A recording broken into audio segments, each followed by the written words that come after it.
Friends, मैं जयप्रकाश पटेल, सहायक प्राध्यापक कंटिन्यू पॉइंट टेक्निकल कॉलेज से। जैसा कि पिछली क्लासेस के अंदर हमने ओएसआई मॉडल के अंदर डिफरेंट तरह के लेयर्स के बारे में जाना था और सबसे पहले हमने जाना था डेटा लिंक लेयर के बारे में, इसके बाद हमने नेटवर्क लेयर के बारे में जाना, फिर देन आफ्टर हमने ट्रांसपोर्ट लेयर के बारे में जाना।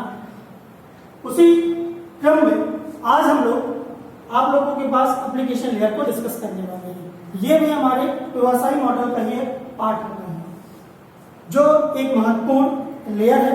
इस लेयर की मदद से हम डेटा को कम्युनिकेट करने की कोशिश करते हैं। तो सबसे पहले जैसे हम सभी क्लासेस में करते हैं कि एक ओएसआई मॉडल को लेकर चलते हैं और उस मॉडल को रेफरेंस मानते हुए हम अपने लेयर्स को समझाने की कोशिश करते हैं। तो पहले हम उस ओएसआई मॉडल को यहाँ पर जनरेट कर लेते हैं।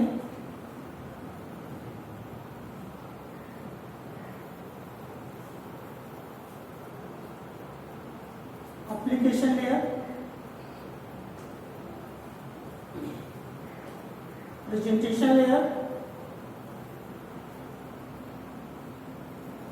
Session layer,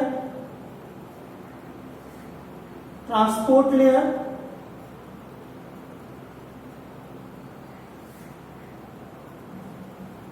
layer, transport layer, network layer,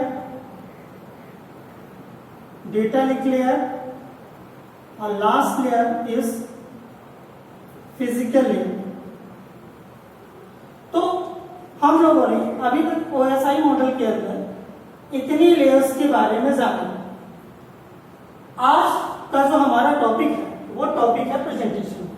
presentation layer हमारे ओएसआई मॉडल के अंदर सबसे टॉप लेयर होती है। यह लेयर हमारे इंटरनेट और नेटवर्क्स के अंदर एक एप्लीकेशन लेयर है, जो एक एप्लीकेशन के माध्यम से किसी दूसरे नोड में इंस्टॉल्ड एप्लीकेशन के साथ इंटरकनेक्ट होती है और डेटा को सेंड और रिसीव करने की कोशिश करती है। ओएसआई मॉडल के अंदर भी हमारा एप्लीकेशन लेयर सबसे ऊपर होता है और टीसीपी आईपी मॉडल के अंदर भी टीसीपी आईपी मॉडल के अंदर भी यह लेयर सबसे ऊपर पाई जाती है। इन दोनों लेयर्स के बीच का एक रेफरेंस मॉडल ये तैयार करता है टीसीपी एप्लीकेशन लेयर।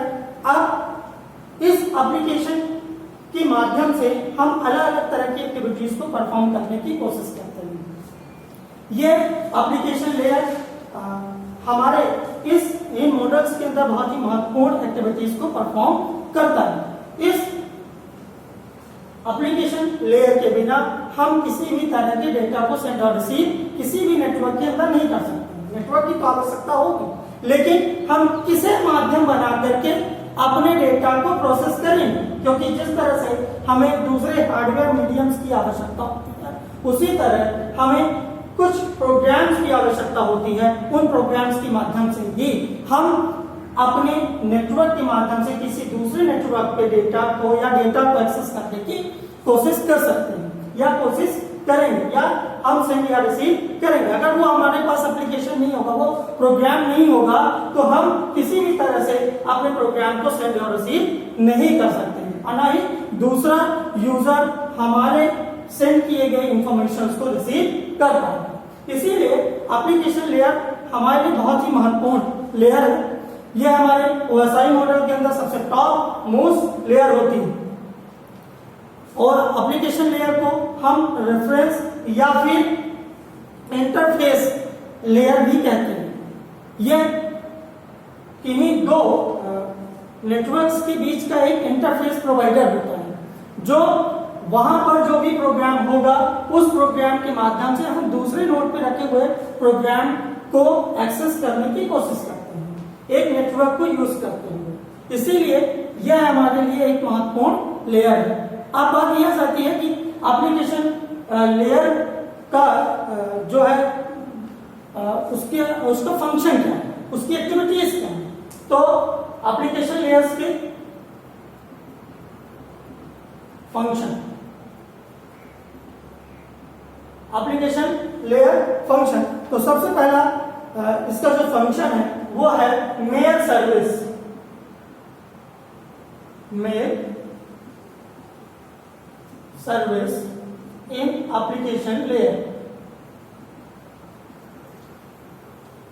अब हम एप्लीकेशन लेयर का यूज करते हुए हम एक नोड में रखे हुए इंफॉर्मेशन को मैसेजेस के फॉर्म में या फिर मेल के फॉर्म में दूसरे नोड तक सेंड कर सकते हैं और मेल जैसे सर्विसेज को यूज कर सकते हैं। अगर हमारे पास एप्लीकेशन लेयर नहीं होता तो हम किसी भी नेटवर्क में मेल या मैसेजेस को सेंड या रिसीव नहीं कर पाते। इसीलिए एप्लीकेशन लेयर का एक महत्वपूर्ण सर्विस है जिसे हम मेल सर्विसेज कहते हैं। अब दूसरा इसका जो सर्विस है या फिर उसकी फंक्शन है वो है वर्चुअल टर्मिनल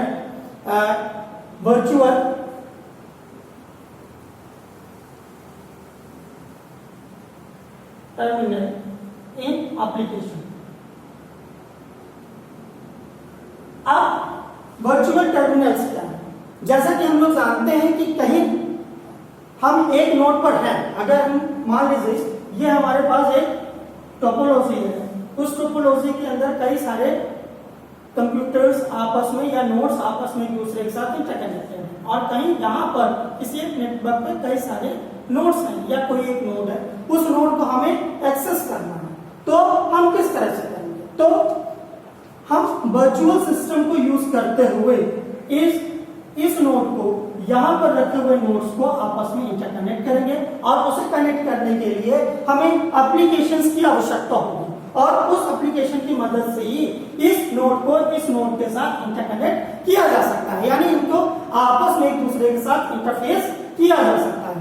तो यहाँ पर हम एक दूसरे फंक्शन या दूसरी एक्टिविटीज को परफॉर्म करते हैं या सर्विसेज के रूप में यूज करते हैं वर्चुअल टर्मिनल्स। तीसरा हमारे पास है डायरेक्टरीज इन एप्लीकेशन। डायरेक्टरीज इन एप्लीकेशन, डायरेक्टरी इन एप्लीकेशन। हम एप्लीकेशन लेयर्स को यूज करके एक, जैसा कि अभी मैंने बताया कि मान लीजिए हमारे पास एक नेटवर्क है और दूसरा नेटवर्क है। एक नेटवर्क के पास अपने कुछ नोड्स होंगे, होस्टेस होंगे और दूसरे नेटवर्क के पास अपने नोड्स या फिर होस्टेस होंगे। तो एक होस्ट को दूसरे होस्ट के साथ कनेक्ट करने के लिए हमें एप्लीकेशंस की आवश्यकता होती है। तो कभी कभी हमें दूसरे नोड पे या फिर दूसरे नेटवर्क पे रखे हुए नोड की कुछ फाइलों की आवश्यकता होती है, तो उन फाइलों को भी हम ट्रांसफर कर सकते हैं या ट्रांसमिट किया जा सकता है। इस तरह के एक्सेशंस को हम डायरेक्टरी इन एप्लीकेशंस कहते हैं, जो हमारे एप्लीकेशन लेयर के लिए एक महत्वपूर्ण सर्विस है, क्योंकि हम अपने ही नेटवर्क पे डेटा को सेंड रिसीव तो कर ही रहे हैं, लेकिन दूसरे नेटवर्क पे रखे हुए डेटा को भी सेंड और रिसीव करना है तो हमें क्या करना होगा? एप्लीकेशन लेयर्स की आवश्यकता होती। इसीलिए एप्लीकेशन लेयर ओएसआई मॉडल के अंदर या फिर टीसीपी आईपी मॉडल के अंदर बहुत ही महत्वपूर्ण लेयर है, जिसकी मदद से हम एक डायरेक्टरीज को, जो हमारे पास फाइल है, directories in the sense file है, उन फाइलों को क्या करना चाहते हैं? दूसरे नोड में रखी हुई फाइलों को एक्सेस करने के लिए यूज करना चाहते हैं। लास्ट हमारे पास इसका जो फंक्शन है या फिर इसकी सर्विस हम कह सकते हैं वो है चौथी FTP, जिसे हम कहते हैं फाइल ट्रांसफर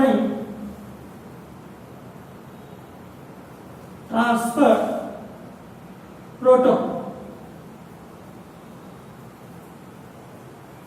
जैसा कि हम लोग जानते हैं कि फाइल ट्रांसफर प्रोटोकॉल का यूज हम किसी भी सिस्टम के अंदर या किसी भी नोड के अंदर जो बहुत सारी मैक्सिमम फाइल्स होती हैं उन फाइल्स को मैनेज करने के लिए या फिर उन फाइलों को दूसरे नोड्स के अंदर ट्रांसफर करने के लिए या फिर उनको सिक्योर करने के लिए फाइल ट्रांसफर प्रोटोकॉल्स का यूज किया जाता है। जैसा कि हम सभी लोग जानते हैं कि protocol in the sense rules, उन रूल्स के अकॉर्डिंग ही हम डेटा को सेंड या रिसीव कर पाएंगे। हमें एक निश्चित रूल को ही फॉलो करना होगा। तो फाइल ट्रांसफर प्रोटोकॉल भी एक तरह का हमारे पास क्या है? फंक्शन है, और इस फंक्शन को यहाँ पर हम एप्लीकेशन के माध्यम से इतनी तरह के फंक्शन या एक्टिविटीज को परफॉर्म कर सकते हैं। अब हमारे एप्लीकेशन लेयर्स के अंदर कुछ इश्यूज भी आ सकते हैं, कुछ कमियां भी। ऐसा नहीं है कि उसके अंदर उसके बहुत सारे फायदे ही फायदे हैं तो कुछ लॉसेस नहीं होंगे। तो हमें एप्लीकेशन से अपने एप्लीकेशन लेयर्स के कुछ नुकसान के बारे में भी समझना है, उसके अंदर क्या इश्यूज आ सकते हैं। तो इसका सबसे बड़ा डिसएडवांटेज या फिर इसकी जो सबसे बड़ी समस्या यह है कि यहाँ पर हम अलग अलग लेयर्स के अंदर इसे इंस्टॉल नहीं कर सकते, हमें किन्हीं दो लेयर्स के बीच में ही इसे इंटरफेस के रूप में यूज करना होगा। इसका सबसे बड़ा इशू यही है। देन इसका दूसरा इशू यह है कि ये अपने लेवल पर ही वर्कआउट कर पाता है और अलग अलग एप्लीकेशंस के साथ ये कम्युनिकेट करने की कोशिश करता है। और इनकी यहाँ पर जो भी डेटा यूज होगा वो डेटा एक क्वांटिटी में नहीं होगा, इसे हम पैकेट्स के फॉर्म में ही राउटर्स के माध्यम से या फिर स्विचेस के माध्यम से ही सेंड या रिसीव करने की कोशिश करेंगे। राउटर्स का यूज, जैसा कि हम लोगों ने लास्ट क्लासेस के अंदर ये जाना था कि राउटर्स का यूज हम लोग अलग अलग तरह की टेक्निक्स में यूज करते हैं और राउटर्स का यूज एक छोटे नेटवर्क के अंदर सॉर्टेड पाथ के अंदर डेटा को कम्युनिकेट करने के लिए किया जाता है, जैसे स्टैटिक हुआ, डायनामिक हुआ या बाय डिफॉल्ट। तो हम अगर हम ये बात कर लें कि यहाँ पर हमारे पास स्टैटिक है वो नॉन एडेप्टिव होता है। Non adaptive in the sense कि यहाँ पर इसकी जो एक्टिविटीज होंगी वो लार्ज अमाउंट में होगी और कनेक्शन लेस होगा। इसी तरह डायनामिक में है कि यहाँ पर इसके पाथ को छोटा या बड़ा किया जा सकता है और कनेक्शन ओरिएंटेड होगा। बाय डिफॉल्ट में एक निश्चित दायरे में ही हम डेटा को सेंड और रिसीव करते हैं। तो हमारे पास एप्लीकेशन लेयर्स की कुछ इश्यूज हैं या कमियां हैं जिन्हें हमें ध्यान देना है और उन्हें ध्यान देते हुए ही एप्लीकेशन लेयर्स पे काम करना है या फिर एक्टिविटीज को परफॉर्म करना है। अब एप्लीकेशन लेयर्स के अंदर कुछ प्रोटोकॉल्स हैं यानी रूल्स हैं, उन रूल्स को भी ध्यान में रखते हुए हमें अपनी एक्टिविटीज को परफॉर्म करना है। तो सबसे पहला हमारे पास है एप्लीकेशन लेयर के अंदर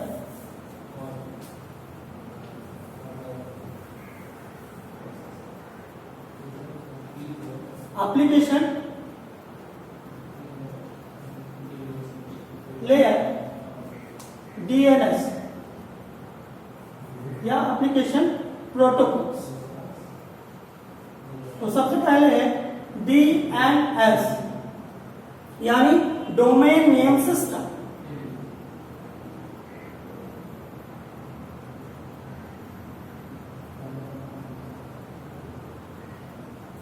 एप्लीकेशन लेयर के अंदर यह एक महत्वपूर्ण प्रोटोकॉल है जिसका उपयोग हम किसी भी इंफॉर्मेशन को सेंड या रिसीव करने के लिए सबसे पहले उस एप्लीकेशन का एक डोमेन नेम रजिस्टर करना होगा और एक डोमेन से दूसरे डोमेन तक ही डेटा को सेंड या रिसीव किया जा सकता है।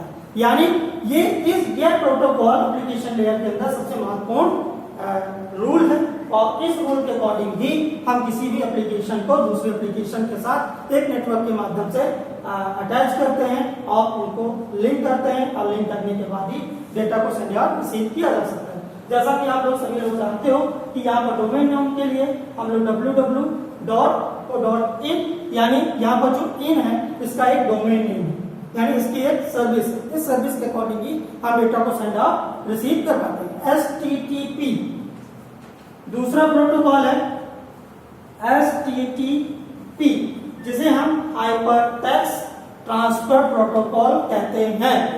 Hyper text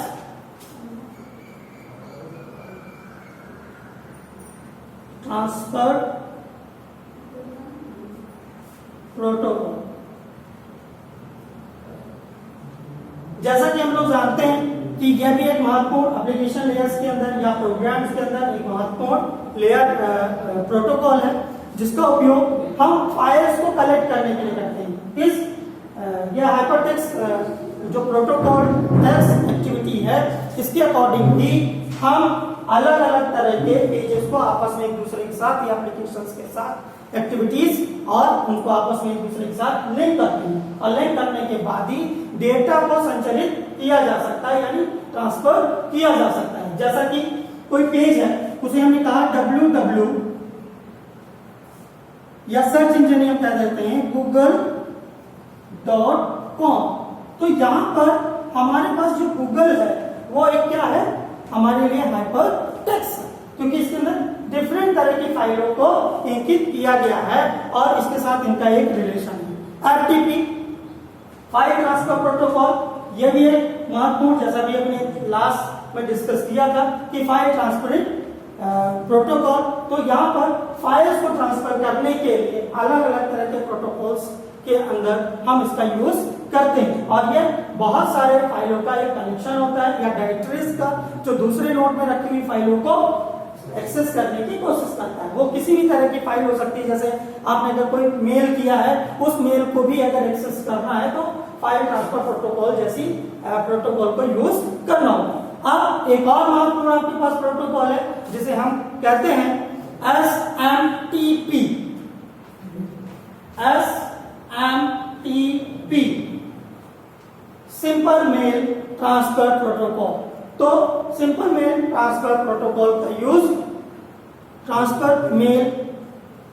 simple mail transfer protocol का यूज हम एक नोड से मेल को ट्रांसफर करने के लिए दूसरे नोड में ट्रांसफर करने के लिए यूज करते हैं और इनकी अलग अलग तरह की एक्टिविटीज परफॉर्म करने के लिए हम मल्टीपल मेल्स इसी प्रोटोकॉल के माध्यम से हम एक या एक से ज्यादा मेल्स को आपस में एक्सेस कर सकते हैं, स्टोर कर सकते हैं, सेंड कर सकते हैं या रिसीव कर सकते हैं।